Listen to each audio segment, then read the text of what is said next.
Баршаға сәлем, менің YouTube арнама қош келіпсіздер. Бүгін мен сіздерге осындай қияр қосып жасалынатын өте керемет қысқа арналған салатты жасап көрсететін боламын. Міндетті түрде видеоның соңына дейін қарап жасап көріңіздер.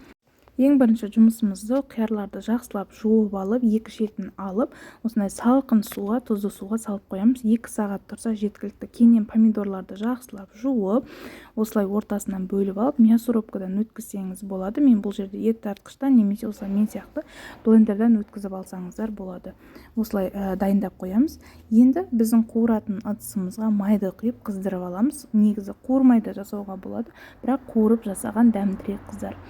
Майымыз кішкене қызғаннан кейін үстіне пиязды салып кішкене қуырамыз. Одан кейін болгар бұрышының қызылын алып қуырыңыздар, сонда түрі әдемі болады қыздар. Қызылы осы 7-8 минут қуырылуы керек, кішкене солғанша жақсылап қуырып аламыз. Кейіннен үстіне жаңағы дайын болған помидордың согын полный құйып шығатын боламыз. Барлығын бір жақсылап қайнататын боламыз. Бір қайнағаннан кейін астын жай қойып, дәл осыны 30 минуттай жай отта қайнату керек. Бұл уақытта біз қиярларды дайындап алсақ болады. Осылай әдемше етіп турап шықтым мен.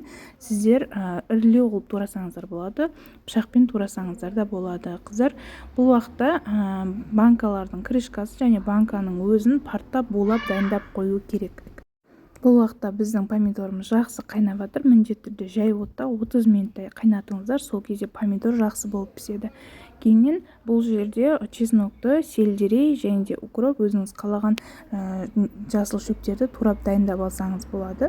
Қайнап жатқан помидорымызға чеснокты және де қиярды салып шығамыз, қыздар. Қиярдың мөлшерін, барлық заттың мөлшерін описание қалдырамын, сондықтан міндетті түрде көріп шығыңыздар.